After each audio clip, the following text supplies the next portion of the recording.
ಇನ್ನು ಮುಂದೆ ನಿಮ್ಮ ನೆಚ್ಚಿನ ಧಾರಾವಾಹಿಗಳ ಫುಲ್ ಎಪಿಸೋಡ್ಗಳು ಸನ್ ನೆಕ್ಸ್ಟ್ ಆಪ್ನಲ್ಲಿ ಮಾತ್ರ.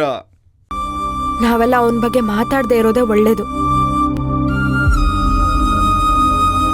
ನಾವು ಮಾತಾಡಿಲ್ಲ ಅಂದ್ರೂ ಈಗ ಬಂದಿರೋ ಸೂರ್ಯನ್ ನೋಡಿದ್ರೆ ತಾತಂಗೆ ಹಳೆ ಸೂರ್ಯನ್ ನೆನಪು ಬಂದೇ ಬರುತ್ತೆ. ಅವನ್ ನಾಟಕ ಆಡಕ್ಕೆ ಅಂತಾನೆ ಬಂದಿದ್ದ, ಆದ್ರೆ ಅವನ್ ಮಾತಲ್ಲಿ ಯಾವತ್ತೂ ಬಣ್ಣ ಇರ್ಲಿಲ್ಲ. ಇವನ್ ಮಾಮೂಲಿಯಾಗೆ ಮಾತಾಡಿದ್ರು ನಾಟಕ ಮಾಡಿದ ಥರನೇ ಅನ್ಸುತ್ತೆ. ರುಕ್ಮಿಣಿ, ಸದ್ಯಕ್ಕೆ ನಿಮ್ ತಾತ ಮಲ್ಕೊಂಡಿದ್ದಾರೆ. ನೀ ಈ ತರ ದಡಬಡ ಅಂತ ತಾತನ ಎದುರಿಗೆ ಮಾತಾಡ್ಬೇಡ. ಮರೆಯೋಕೆ ಅಂತ ನಾವು ಮತ್ ಕೊಡೋಣ ಅಂತ ಯೋಚನೆ ಮಾಡ್ತಿದ್ರೆ ನೀನು ಮಸಾಲೆ ಅರಿಬೇಕು ಅಂತಿದ್ಯಲ್ಲ. ಅಜ್ಜಿ, ನನ್ ಮಾತ್ ಹೀಗೆ ನೇರ ನೇರ ಉಪ್ಪು ಖಾರ ಸುರಿದಂಗೆ ಇರುತ್ತೆ. ನಾನ್ ದಡಬಡ ಅಂತ ಮಾತಾಡಿದ್ರು ನಿಜಾನ ಹೇಳೋದು.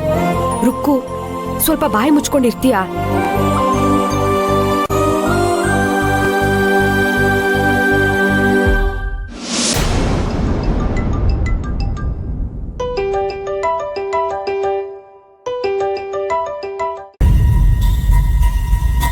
ಹೇಳ್ ಡಾರ್ಲಿಂಗ್.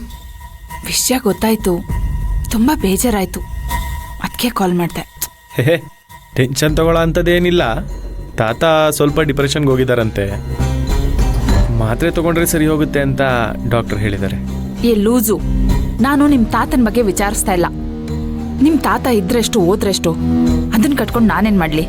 ಮತ್ತೆ ಅದೇ ನಿನ್ ಚೇರ್ಮನ್ ಗಿರಿ ನಿನಗೆ ಸಿಗ್ಲಿಲ್ವಲ್ಲ ಅಂತ ನನಗೆ ತುಂಬಾ ಬೇಜಾರಾಯ್ತು, ಅದಕ್ಕೆ ಫೋನ್ ಮಾಡ್ದೆ.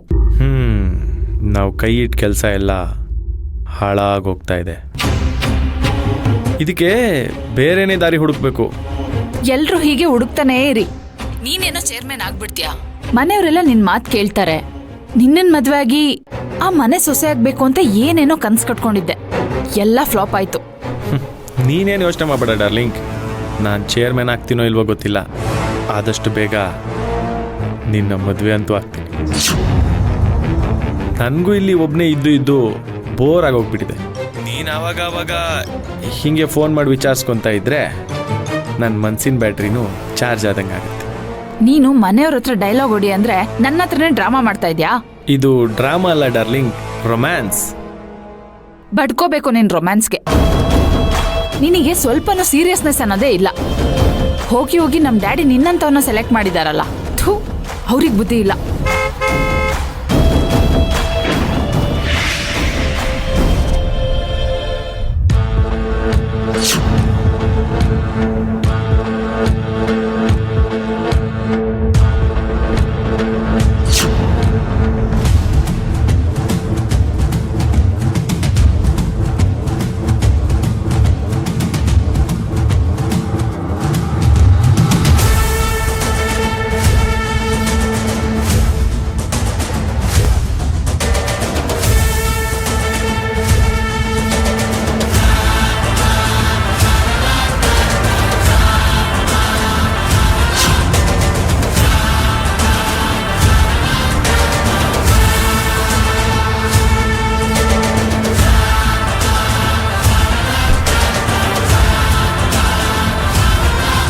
ಪದ್ಮಿನಿ, ರುಕ್ಮಿಣಿ, ನಾಗೇಂದ್ರ, ನಾಗಲಕ್ಷ್ಮಿ, ನೋಡಿದ್ರ ನಿಮ್ ತಾತಂಗೆ ಪ್ರಜ್ಞೆ ಬಂತು ಅನ್ಸುತ್ತೆ.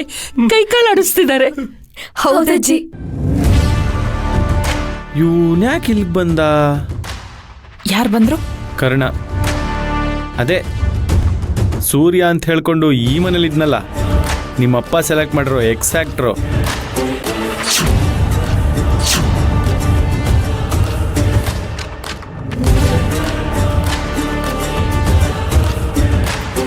ಅವನ್ಯಾಕೆ ಅಲ್ಲಿಗೆ ಬಂದಿದ್ದಾನೆ? ಗೊತ್ತಿಲ್ಲ. ನೋಡ್ರಾಕಿ, ಯಾವುದೇ ಕಾರಣಕ್ಕೂ ಅವನ್ ಮನೆ ಒಳಗ್ ಬರಬಾರ್ದು. ಅವನೇನಾದ್ರೂ ಮನೆ ಒಳಗ್ ಬಂದ್ರೆ ಫಸ್ಟ್ ನಿನ್ ಪೊಸಿಷನ್ನೇ ಶೇಕ್ ಆಗೋದು. ಗಲಾಟೆ ಆದ್ರೂ ಪರವಾಗಿಲ್ಲ, ಅವನ್ನ ಮಾತ್ರ ಒಳಗ್ ಬಿಡ್ಬೇಡ.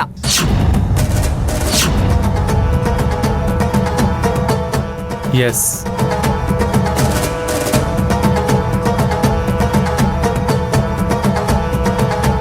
ನಿಂತ್ಕೋ.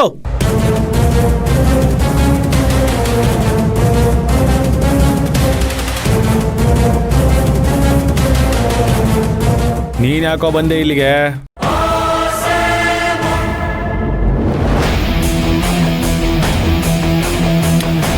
ನಾನು ನಮ್ಮ ತಾತನ ನೋಡಬೇಕು. ಅವ್ರು ಯಾವ ಸೀಮೆ ತಾತನೋ ನಿನಗೆ? ಅದು ನನಗೂ ಅವ್ರಿಗೂ ಸಂಬಂಧಪಟ್ಟ ವಿಷಯ. ನಿನಗೆ ಯಾಕದಲ್ಲ? ದಾರಿಲಿ ಹೋಗೋ ದಾಸಯ್ಯನ್ನೆಲ್ಲ ನಾನು ಮನೆಯೊಳಗೆ ಸೇರ್ಸಲ್ಲ. ನೀನು ಈ ಮನೆ ವಾಚ್ಮನ್, ನಿನ್ನ ಹತ್ರ ಏನು ಮಾತು? ನಾನು ದೊಡ್ಡವ್ರನ್ನ ನೋಡಬೇಕು. ಅದಕ್ಕೆ ಅಂತಾನೆ ಡಾಕ್ಟ್ರ್ ಬಂದು ಹೋಗಿದ್ದಾರೆ. ನೀನೇನು ಡಾಕ್ಟ್ರಾ? ಮರ್ಯಾದೆಯಿಂದ ಹೋಗ್ತಾ ಇರೋ. ನಿನ್ನ ಹತ್ರ ನಾನು ವಾದ ಮಾಡೋದಕ್ಕೆ ಬಂದಿಲ್ಲ. ಅಲ್ಲಿ ನನಗೋಸ್ಕರ ಒಂದು ಜೀವ ತುಡಿತಾ ಇದೆ. ನಾನು ಅವರನ್ನು ನೋಡಬೇಕು. ಹೇಯ್, ಅವ್ರನ್ನ ನೋಡೋ ಹಕ್ಕು ನಿನಗಿಲ್ಲ. ನೀನಂತ ಮೋಸ್ಗಾರ ನೈವಂಚಕ ನಮ್ಮನೆ ಹೊಸಲು ತುಳಿಬಾರ್ದು. ಇನ್ನೊಂದು ಹೆಜ್ಜೆ ಮುಂದಿಟ್ರು ಇಲ್ಲಿ ನಡೆಯೋದೇ ಬೇರೆ. ಏಯ್, ಯಾರ ಹತ್ರ ಮಾತಾಡ್ತಿದ್ಯಾ ಅನ್ನೋ ಪರಿಜ್ಞಾನ ಇದ್ಯಾ ನಿಂಗೆ? ಇದು ನನ್ನ ಮನೆ, ಇವರು ನನ್ನ ಗಂಡ. ಇವ್ರನ್ನ ತಡೆಯೋ ಹಕ್ಕು ಅಧಿಕಾರ ಯಾರಿಗೂ ಇಲ್ಲ.